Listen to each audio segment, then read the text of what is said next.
Could we see a blockbuster trade between Atlantic Division rivals, the Montreal Canadiens and the Toronto Maple Leafs? We're going to take a look at an article from TBA Sports who explains their thoughts on that potentially happening. Plus, we also have some other quick updates on the Winnipeg Jets, Ottawa Senators, and Boston Bruins. We'll jump into all the latest coming up next.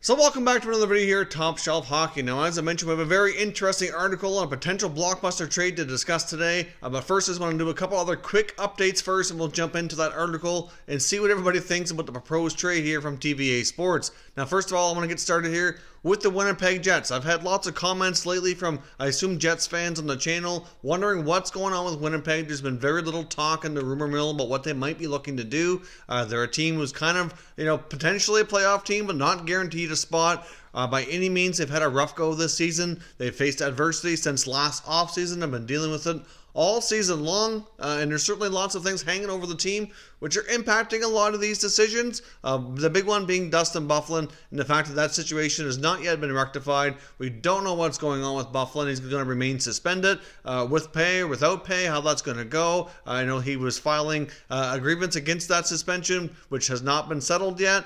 Is he going to potentially be able to play? There's a lot of unknowns there, and that's certainly hanging over the heads of the Jets and Kevin Cheveldayoff, who certainly faced his fair share of challenges really over the past year or two when it comes to getting this roster ready for hopefully a deep playoff run. And of course, they're banged up right now as well. They've got guys like Adam Lowry and Brian Little out. Tucker Pullman's out too. They're certainly having their fair share of injuries. But according to TSN's Insider Trading and Pierre LeBrun, one name that's certainly on their list of as well as a few other guys that they're looking at would be defenseman Brendan Dillon from the San Jose Sharks. Now, LeBrun's mentioned here, as well as before, that he feels very, very confident that the Sharks will be trading Dillon ahead of the deadline. He'd come with a fairly, not too substantial of a price tag. We're probably looking at a second-round pick to acquire the physical defensive defenseman. He could certainly help eat up some of those minutes on the back end where they've had a lot of inexperienced guys playing some bigger roles than they probably would like right now. Of course, that blue line's been decimated really over the past year, and they could use some more experience back there. But Dillon's not the only defenseman that they're certainly looking at. There's a few others around the league, and the Jets are certainly going to have some competition when it comes to acquiring Dillon if they decide to go down that road as well. There's a few other teams, including the Bruins, the Hurricanes, and about 3 or 4 others that are believed to be showing interest to possibly acquire the rugged defenseman. So we'll see what happens, but right now the Jets are certainly in wait-and-see mode, and they have some other things, including injuries and Byfuglien, that need to be sorted out before they can really finalize their plan to make a run at the playoffs and make any acquisitions before the deadline. Now, jumping over quickly to the Ottawa Senators, Pierre LeBrun also touched on the fact of center iceman Jean-Gabriel Pageau, who is certainly near the top or at the top of the list amongst rental center icemen at the NHL Trade Deadline this year, who could possibly be moved since he hasn't signed an extension as of yet with Ottawa. Clearly, the center position is a little thin this year when it comes to guys on expiring contracts who could possibly be moved, so he's certainly at the forefront of several NHL clubs. He did mention teams like the Philadelphia Flyers, the New York Islanders, maybe even in Calgary Flames, as well as the Edmonton Oilers as potential suitors for his services, and they all make sense to varying degrees. The one thing that he had mentioned is he's not sure if the Senators are going to be able to land a first-round selection. Now, after he's talked to several league executives asking their opinion on what the asking price might be, they felt like a first-round pick might be too much. I mean, even though he already has a career high in goals now, he just hit 20 goals as of the other night, so that's certainly a new career high. There's lots of hockey left. He very well could become a 30-goal scorer, possibly hit career highs in other areas as well, but he's also playing a much higher in the lineup than he will for any team that acquires him, more than likely, so therefore his production could kind of fall off a little bit once he gets moved, if that does indeed happen. Insider Darren Dreger also chimed in on this segment here talking about Pageau and the fact that Pierre Dorian's been away on a European scouting trip, and that the contract talk extensions are expected to take place once he returns. There's lots of time left. As of right now, though, they did indicate no talks had taken place. Now, touching base on the Boston Bruins here quickly as well. This comes from Boston Hockey Now, from Jimmy Murphy, indicating that the Bruins apparently have interest in Ducks winger Andre Kasha, and that Don Sweeney's had some talks with Bob Murray about potentially acquiring the young forward. Now, Kasha's got a lot of potential upside. Also has a long history of injuries in his short NHL career. Not really sure that he's the exact type of player that they need. There's been all kinds of previously linked players like Chris Kreider, even Tyler Toffoli, but Kreider being the main piece piece that most NHL insiders feel the Bruins are most high on, and that he would be their primary target about an acquisition ahead of the deadline.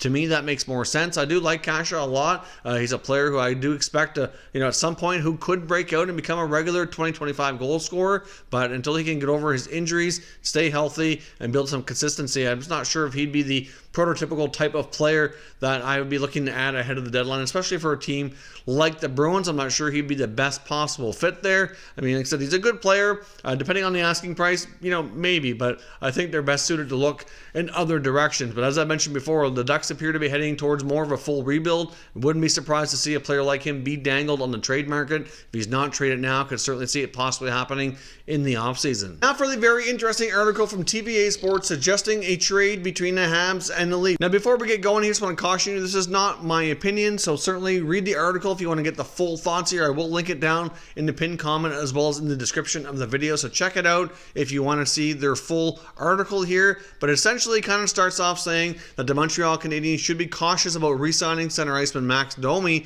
due to his production being down this year. He is a pending restricted free agent and is going to be looking for a new deal.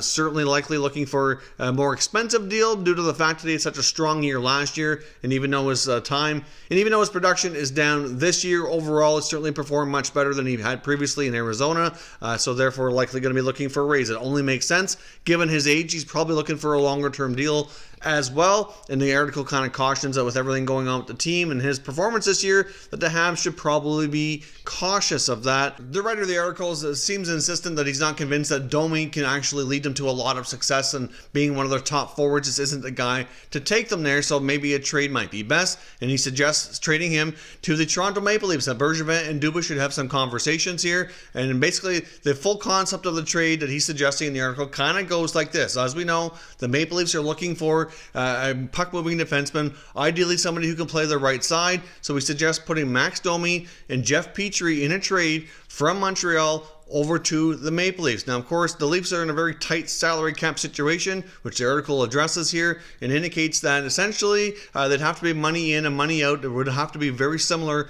contracts going both ways, possibly some salary retention as well.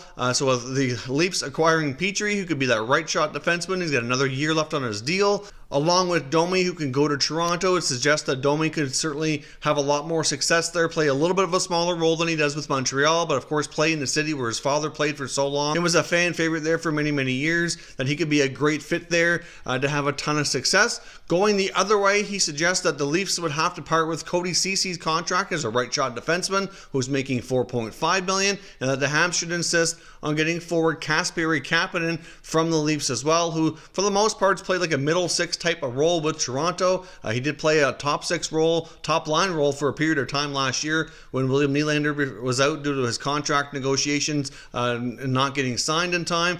So he had a chance to play with Matthews, did quite well. Of course, he's playing a smaller role this year, and they say that in the article here that they feel that Kapanen could fit in quite nicely with other Finnish forwards with the Montreal Canadiens, including Jesperi Kotkaniemi and Joel Armia, and that there could be some potential good chemistry there, and that there could be a good fit for a really solid offensive line. Now, of course, when you look at the situation, look at the money, you get Max Domi making $3.15 million, and you get Jeff Petrie making $5.5.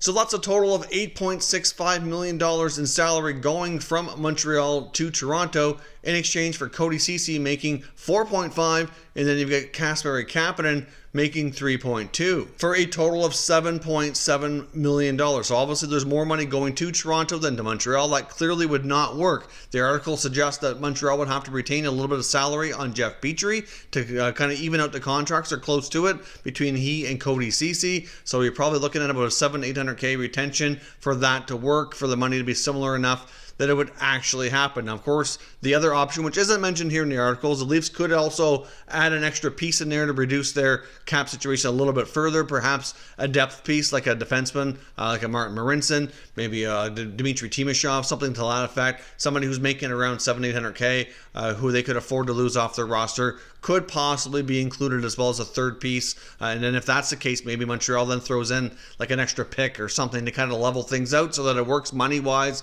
and then it seems a little closer to being fair. Of course, fair, though, is it really boils down to whose side you're looking on and what kind of fan base you're talking about. I'm thinking here that Montreal fans and Toronto fans very well might have very different points of view. So as I mentioned in the beginning of this conversation, this is an article from TVA Sports suggesting this type of trade. They feel, obviously, from the Montreal perspective, that would be what they would need, that would really help them better, and that this trade would also be attractive to the Leafs because it would help them address some of their needs here as well. Now, my opinion on this is that it certainly would be a potential risky trade for both sides. I think right now the players that would be involved all kind of fit with their teams, and it's not a given that they would fit being swapped on the other side. I think the idea of Max Domi playing in Toronto is very, very intriguing, except of course his dad played there for a long time, was a fan favorite, a lot of history there, so clearly that does seem interesting, and I do agree with the fact that Max Domi, even though he had a breakout year last year, his production is down. It's not down to the point where you should be severely concerned, but concerned to the point that I think Bergevin needs to be careful with the contract. I really like the player, I like the fit, but it has to be for the right price.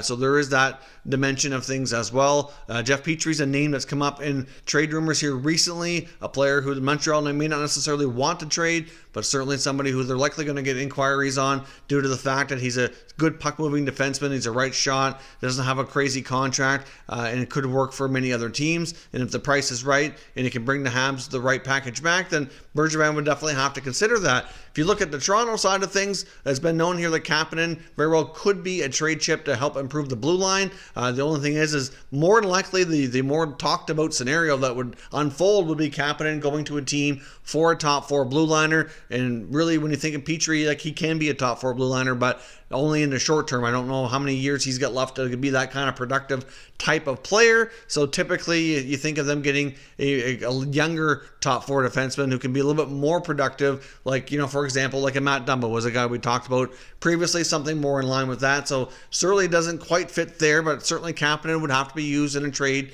to improve the blue line as well. Obviously Domi could play a similar type of role than Kapanen does, maybe put up similar numbers, so that might offset. You throw in Cody Ceci going to Montreal for the money to work out, but Ceci's on his second team now where he's basically slowly falling out of favor, working his way down the lineup. Another team realizing that he's really not as good as many have made him out to be, that he really didn't turn out to be the defenseman that many thought he would when he was drafted. He was drafted very highly by Ottawa, probably was rushed a little too quickly to the NHL and hurt his development, but hard to say how things would have turned out if he would have had a little bit more seasoning.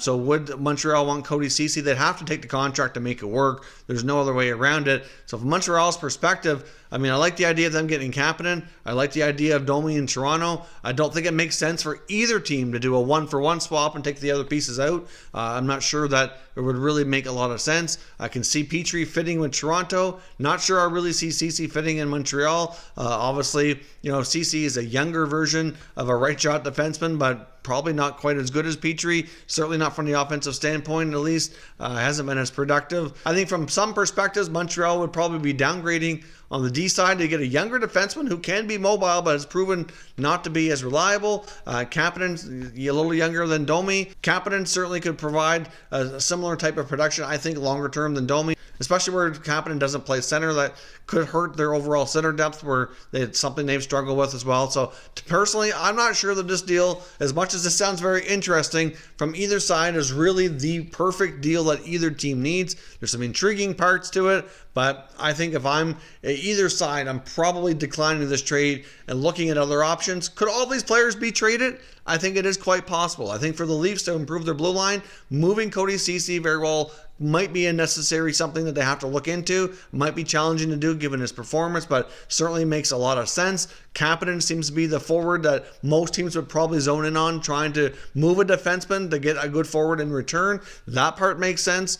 For Montreal, moving Petry possibly makes sense if the right deal comes along. He's still under contract, could prove to be viable to stick around as well. I'm not 100% convinced Montreal should trade Max Domi. I just like the idea that it's intriguing to think of him playing with the Leafs given the history of his dad playing there for so long, but really overall this team has been decimated by injuries this year, and that likely has played a big role in his production as well. If you look back at year one when he was there, especially in the early going, he was really tearing it up with Jonathan Drouin. Drouin seemed to bounce back this year, then he got hurt. So I think there's a lot of other factors going on in Montreal that's impacting Domi's production more than just his own personal play. I mean, you've had Gallagher out a long time.